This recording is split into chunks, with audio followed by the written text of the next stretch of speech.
Hey, this is Dave DeCamp from antiwar.com. This is anti-war news for Tuesday, November 21st, 2023.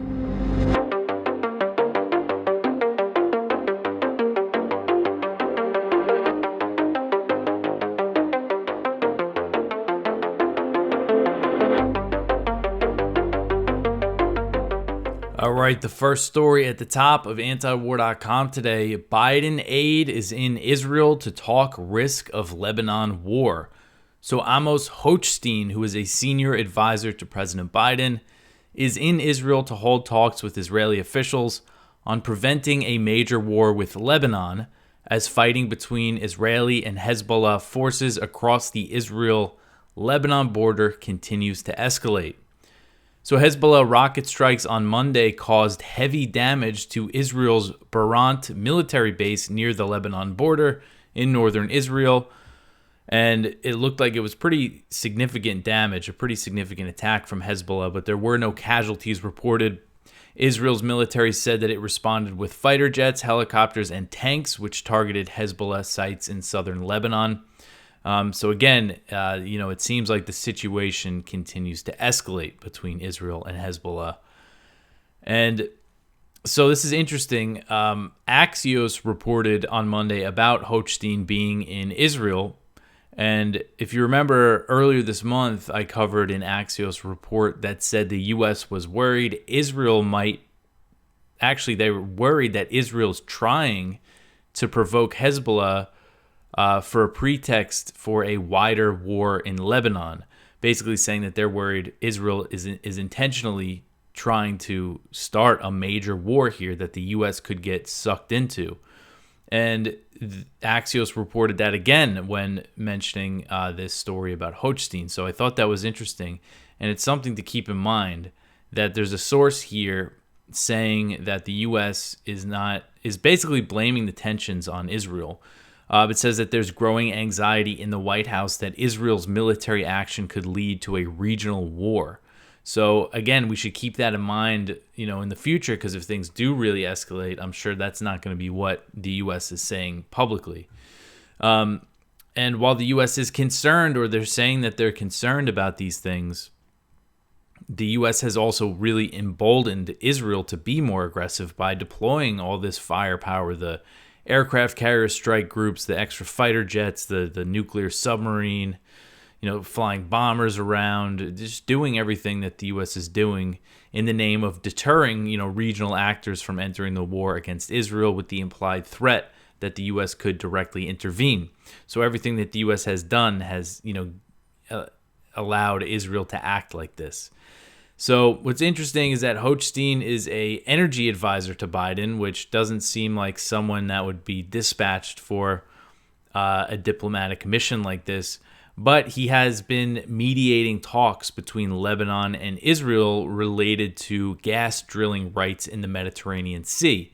And those talks have been going on for quite some time. So he knows people on both sides in Israel and Lebanon, and he was in Lebanon earlier this month.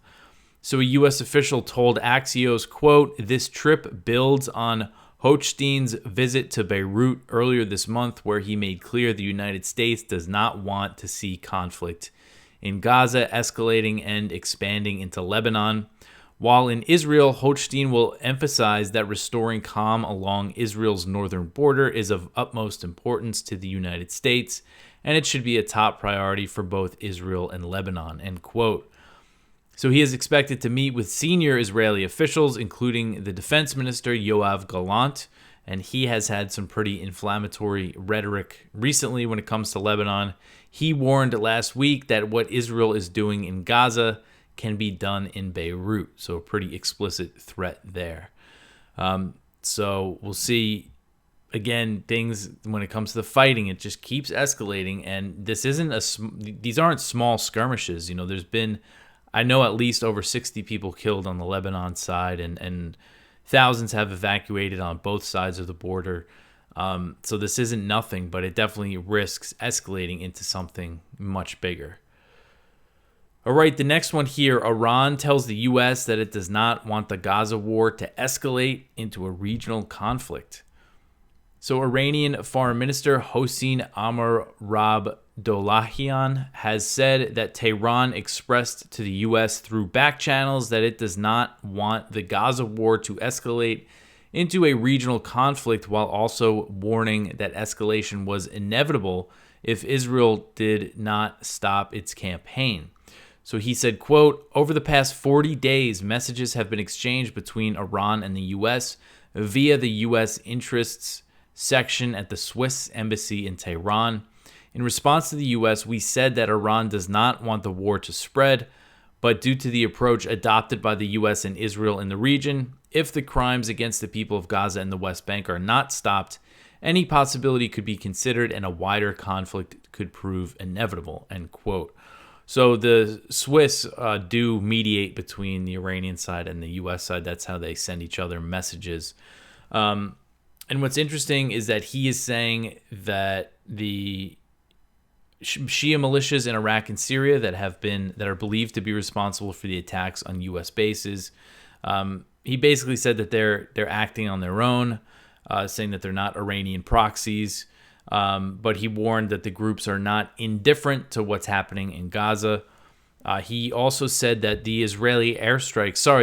airstrikes in eastern Syria that were launched in response to these attacks on U.S. bases in Iraq and Syria did not kill any Iranians. The U.S. said that the facilities they targeted belonged to or were used by Iran's IRGC. But he's saying the Iranians have not used at least one of these facilities he was referring to specifically, saying that they haven't used it in a long time. So there's no sign that the U.S. killed any Iranians when it launched those airstrikes, because, of course, that would risk a significant war. So it's interesting to see, Iran is kind of distancing itself from the attacks on the U.S. and insisting that they don't want any sort of major regional conflict. But while also warning that if things keep going the way they're going, who knows what could really happen here. All right, so the next one here, Israel targets Gaza's Indonesian hospital. So this is an article from Al Jazeera, and it's about Israel's latest attack on a hospital in northern Gaza. And it says that there was intense fighting reported around Gaza's Indonesian hospital on Monday. Israeli tanks surrounded the hospital in northern Gaza after artillery fire killed at least 12 Palestinians in the conflict. So a shell struck the second floor of the Indonesian hospital, killing at least 12 people, according to a medical worker inside the facility and the health ministry in Hamas-run Gaza. Ashraf al-Qudra, which is Gaza's health ministry spokesman, told Al Jazeera that the situation is catastrophic.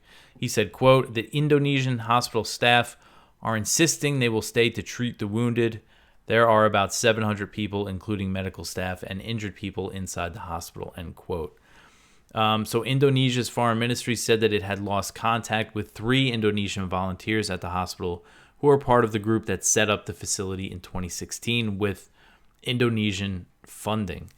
And there are other medical workers saying that there's tanks right outside and that Israeli snipers can be seen set up on the roof of the building. So again, this is another hospital in northern Gaza.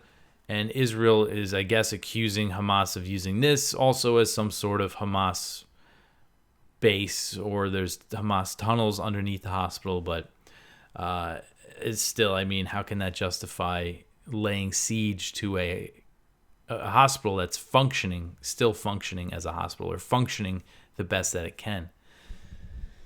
All right, so the next one here is a very interesting story from Haaretz. The women soldiers who warned of a pending Hamas attack but were ignored. So this article from Haaretz is about these IDF women soldiers who worked as spotters in southern Israel. And basically their job was to scan surveillance footage of the Gaza Strip, look at the fence around Gaza. And they're saying that in the months leading up to the attack, they were reporting all sorts of strange activity, unusual activity that Hamas was up to. And they were ignored. And, it's a pretty long report. And they're also saying that some of them that survived the attacks, because it was the bases, the outposts that they were based at, were targeted by the Hamas attack, and the ones that survived are just being hounded by the IDF to go back to work after surviving the attack. And so I just want to read one excerpt here about the warnings that they were giving. And basically these women are saying that they believe they're being ignored because they were women. They were kind of used to it. But it said that there was warnings, again, before the Saturday, October 7th Hamas attack, that they said seemed to be going into one IDF earpiece and out the other. So I just want to read an excerpt from the report. It said, quote, "These included reports about Hamas preparations near the border fence, its drone activity in recent months, its efforts to knock out cameras, the extensive use of vans and motorcycles, and even rehearsals for the shelling of tanks. The spotters believed that Hamas was actually being rather negligent. It didn't try to hide anything, and its actions were out in the open. But throughout this period, they say senior officers in the IDF's Gaza Division and Southern Command refused to listen to their warnings. They believe this stemmed partly from arrogance, but also from male chauvinism. The spotters are exclusively young women and young women commanders," explains one of them. "There's no doubt if men had been sitting on those screens, things would look different." So they also say that they weren't warned until pretty late that there was this chance that something was going on that morning. Even after the IDF, the Southern Command, told Israeli communities near Gaza to be prepared, to be on alert for some sort of infiltration. They weren't even warned then. They're saying that they were left at these outposts as sitting ducks. So more evidence, that raises a lot of questions of how Israel could have not prevented this or not seen this attack coming and not have been better prepared for it, at least. All right, so the next one here, Israeli minister proposes the resettlement of Gazans. So Israeli Intelligence Minister Gila Gamliel proposed the voluntary resettlement of Palestinians in the Gaza Strip to other countries around the world in an op-ed for the Jerusalem Post that was published on Sunday. So she said one option for Gaza's future is to promote the voluntary resettlement of Palestinians in Gaza outside of the Strip. She called for the international community to foot the bill for relocating Palestinians instead of funding the UN Relief and Works Agency, that's UNRWA. And she said, quote, "Instead of funneling money to rebuild Gaza or to the failed UNRWA, the international community can assist in the costs of resettlement, helping the people of Gaza build new lives in their new host countries," end quote. So she is a member of Netanyahu's Likud party. Gamliel said that she proposed a similar solution earlier in the war and noted that it was gaining popularity among Israeli lawmakers.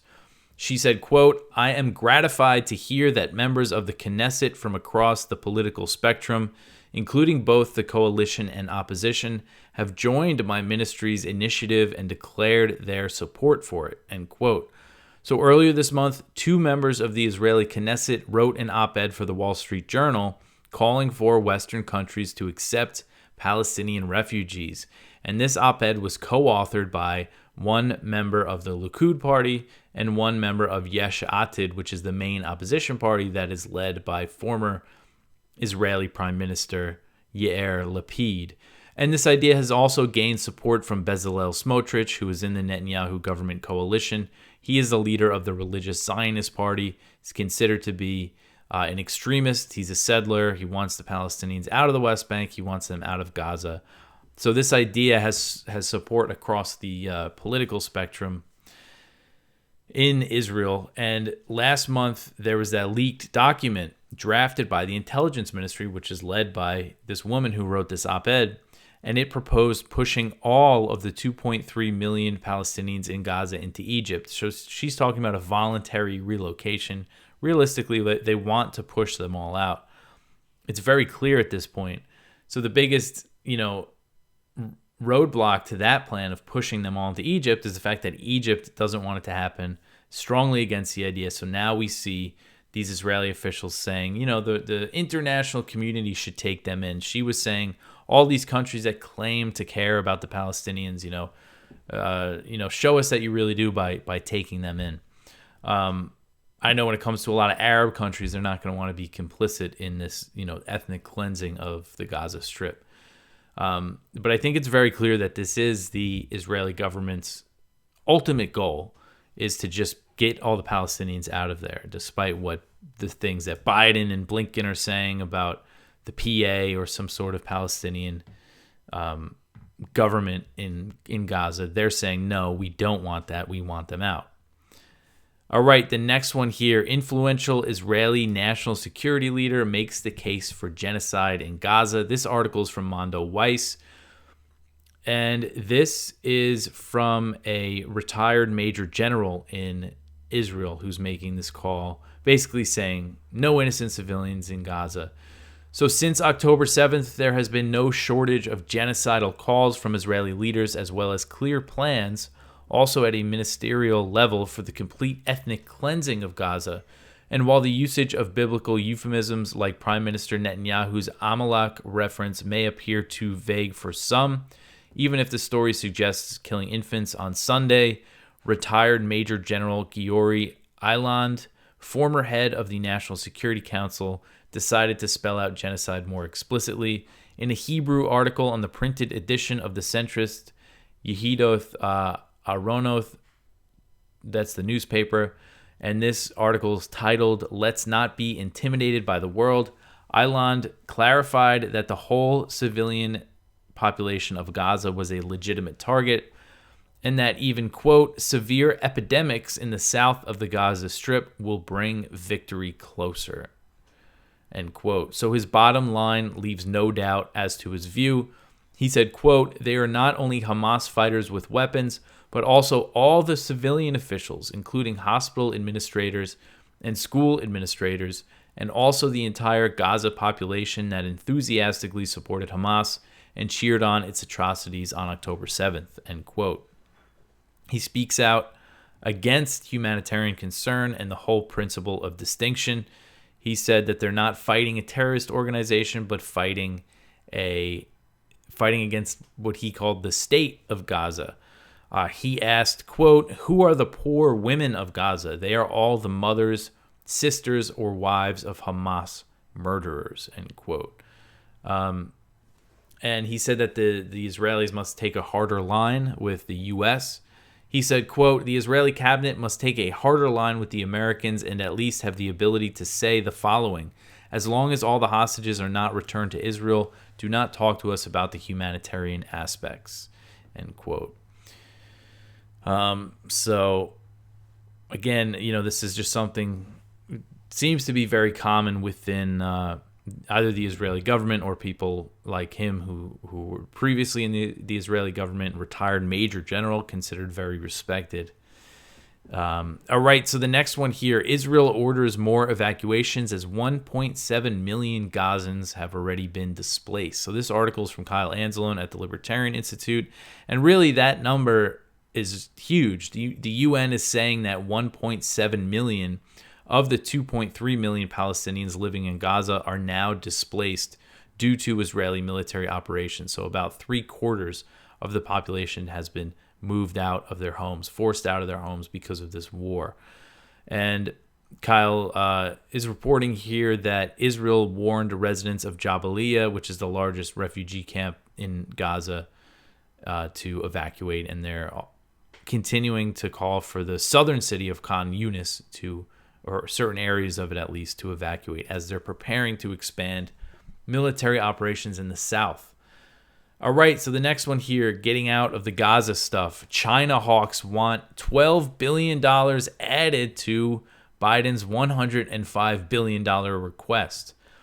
So 7 Republican members of the House's China Committee, which is led by Representative Mike Gallagher, he's a Republican from Wisconsin, they sent a letter to congressional leaders on Sunday calling for an additional $12 billion to be added to President Biden's behemoth $105 billion spending request. And Biden's request includes military aid for Ukraine, Israel, Taiwan, and funding for border security. But to these Republicans, it is not enough. This letter that they wrote to the House Speaker Johnson and also to the Senate Majority Leader Chuck Schumer, it says, quote, "We write to you today to urge you to increase funding for the Indo-Pacific, our stated priority theater, above the level set in the Biden administration's supplemental appropriations request to more appropriately address the urgency of the threat in the region," end quote. So they said that they support arming Ukraine and Israel, but want more focus on preparing for a future conflict with China. The letter said, quote, "Ensuring that Israel and Ukraine have the resources they need to defeat authoritarian aggression today is in our direct national security interests.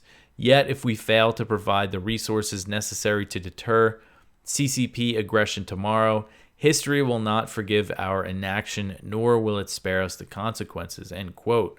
So Biden's $105 billion request already includes $7.4 billion dedicated to the Indo-Pacific region, and that breaks down into $3.4 billion in spending on submarine production, and the idea of that is to support the AUKUS military pact.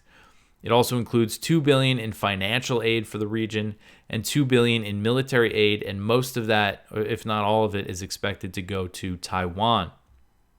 So that military aid for Taiwan and potentially other countries in the region is in the form of the Foreign Military Financing, which is the State Department program that gives foreign governments money to buy American weapons.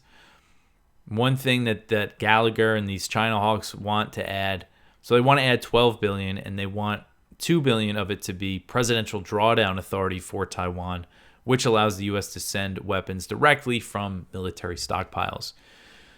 Taiwan just began receiving military aid from the U.S. this year for the first time, at least since the U.S. severed diplomatic relations with Taiwan in 1979 to open up with China.